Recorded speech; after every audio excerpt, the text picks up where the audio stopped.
Hello students, welcome to our channel Kiran Singh maths पाठशाला। I am your maths teacher Kiran Singh. आज से हम लोग chapter 6 algebraic expressions class 7 maths के चैप्टर को स्टार्ट करने जा रहे हैं। हमारा सबसे पहले चैप्टर का नाम है अलजेब्रिक एक्सप्रेशन। तो सबसे पहले हम लोग अलजेब्रिक एक्सप्रेशन क्या होता है, उसका डेफिनेशन क्या है, उसका क्या कॉन्सेप्ट है, पहले हम लोग वो समझने की कोशिश करेंगे। इसका यह मतलब है कि हम लोग इस वीडियो में अलजेब्रिक एक्सप्रेशन के लिए पहले इंट्रोडक्शन पार्ट पढ़ेंगे, उसके बाद हम लोग वर्कशीट के क्वेश्चन को भी सॉल्व करेंगे। हमारे पास ये टर्म है, ये वर्ड हमारे पास है अलजेब्रिक एक्सप्रेशंस। तो आपके बुक में इसका डेफिनेशन जो दिया हुआ है पहले मैं वो लिख रही हूँ, उसके बाद मैं इसको एक्सप्लेन करूँगी। इसका डेफिनेशन होता है it is a combination of It is a combination of variable. It is a combination of variable and constant connected by fundamental operations. Fundamental operations.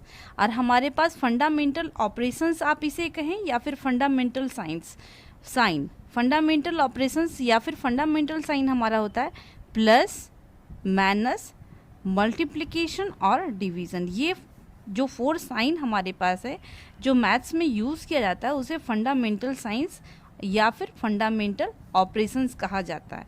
तो डेफिनेशन हुआ it is a combination of variable and constant connected by fundamental signs. Fundamental sign is called algebraic expressions. Is called algebraic expressions. Example के लिए मान लीजिए हम लोग कोई example लेते हैं, एग्जाम्पल से हम लोग समझने की कोशिश करते हैं।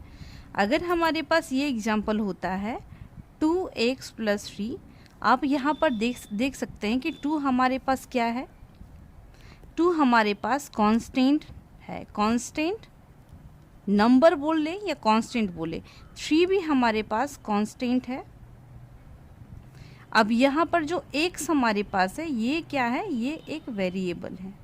तो डेफिनेशन के अनुसार हम लोग देखते हैं it is a combination of variable and constant. आप देख रहे हैं कि 2 और x एक कांस्टेंट है, दूसरा वेरिएबल है।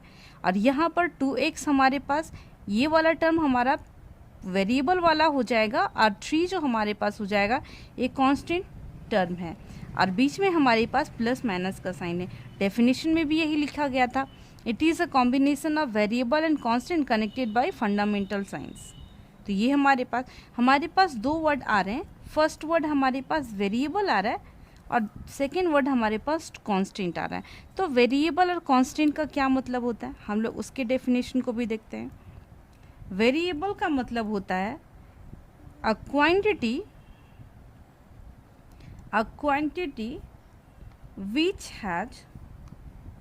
which has no fixed values or value is called variable. हम लोग यहाँ पर देखते हैं x के प्लेस पे हम लोग 1 वैल्यू पुट कर सकते हैं, 2 पुट कर सकते हैं, 3 पुट कर सकते हैं।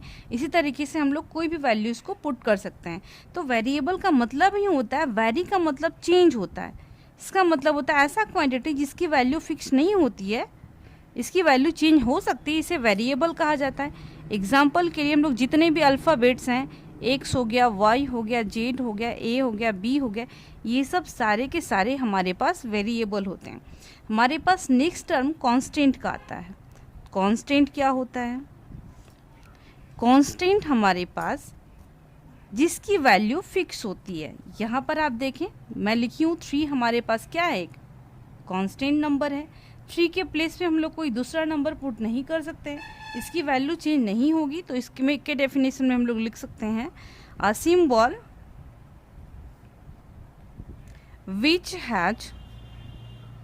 which has a fixed value, a fixed numerical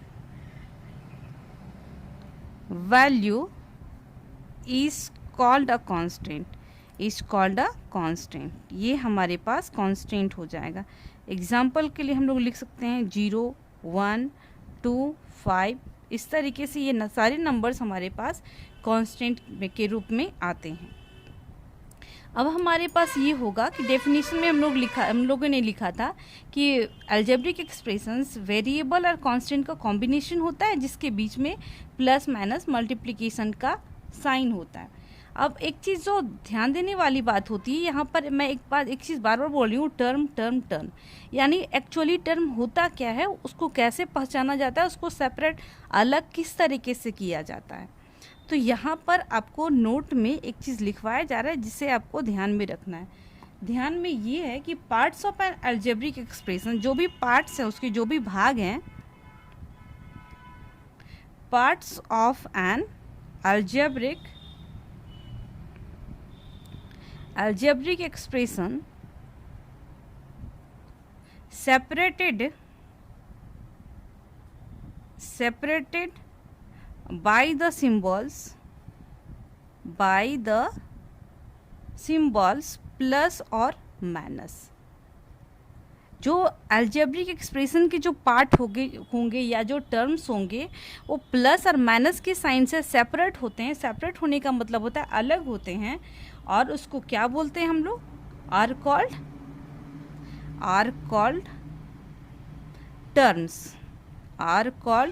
terms of an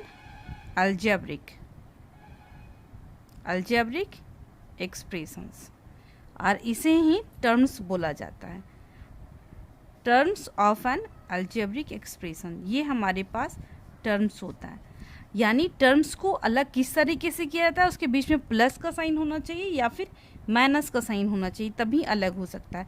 example के लिए अगर हमारे पास 2 × x है और इसके साथ 9 है, तो बीच में मल्टीप्लाई का साइन है, तो हम लोग इसको इस तरीके से काउंट नहीं कर सकते 1 2 3, थ्री टर्म्स नहीं होंगे इसमें।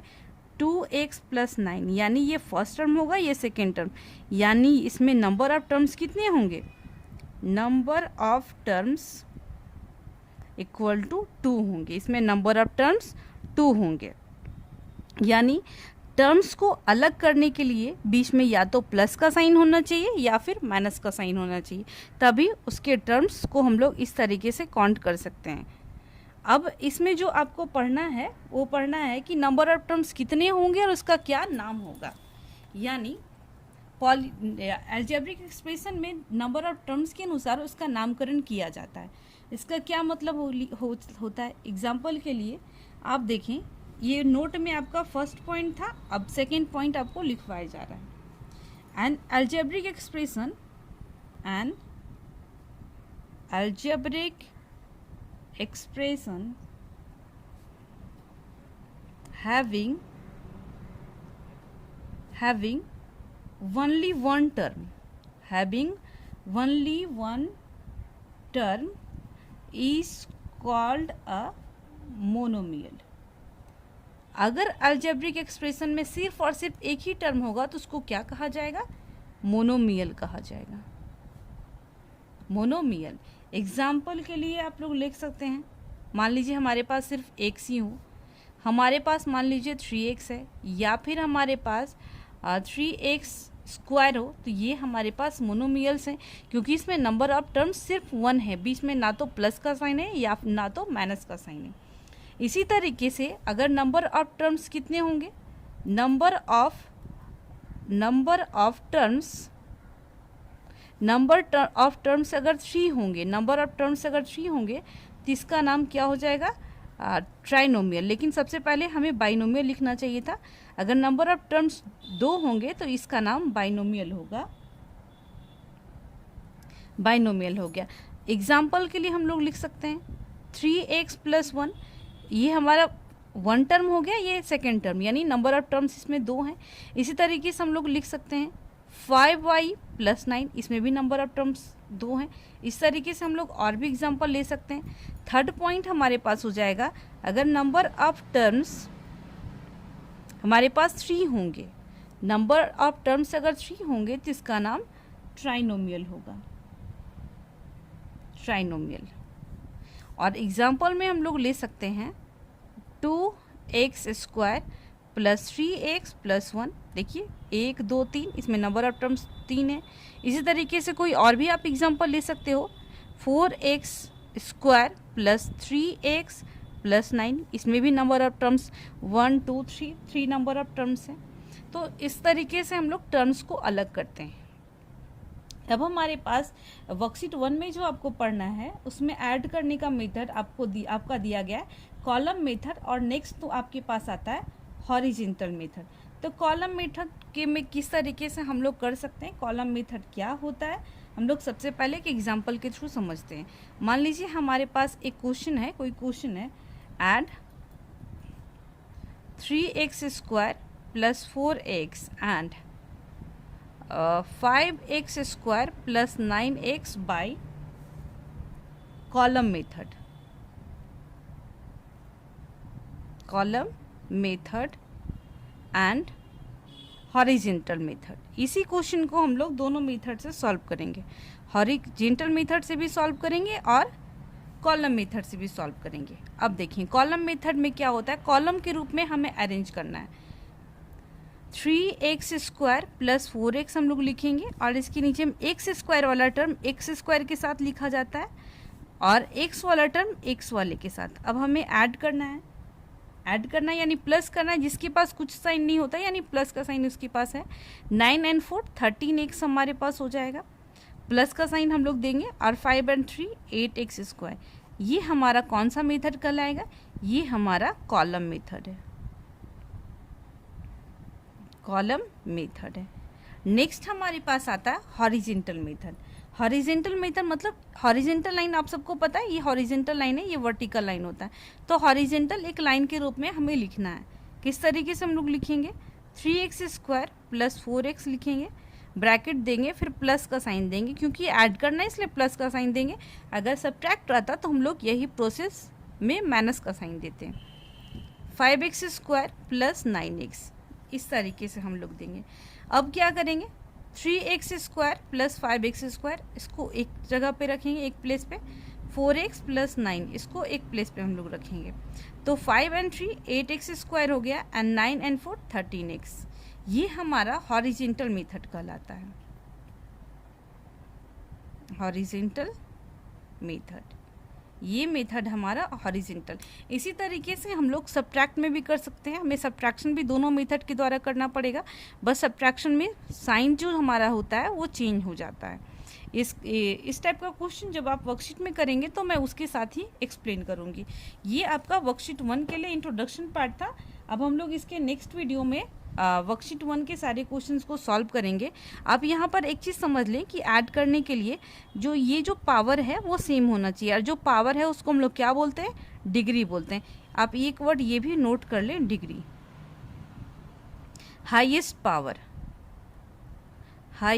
Power of the variable is called its degree. आप एग्जाम्पल में देखें, अगर आपके पास x³ प्लस 3 है तो आप यहाँ पर देख रहे हैं वेरिएबल हमारे पास x है ना, और x का हाईएस्ट पावर 3 है, इसलिए इसकी डिग्री क्या हो जाएगी, 3 हो जाएगी। इसी तरीके से अगर आपको इस क्वेश्चन में डिग्री पूछा जाता तो x का हाईएस्ट पावर, जिसकी पावर में कुछ नहीं तो 1 आप लिख सकते हैं, यहाँ पर 2 है तो मैक्सिमम पावर या फिर हाईएस्ट पावर 2 था तो इसकी डिग्री 2 हो जाती। यानी डिग्री के अनुसार हम लोग ऐड भी करेंगे, सब्ट्रैक्ट भी करते हैं। Thank you students for watching me.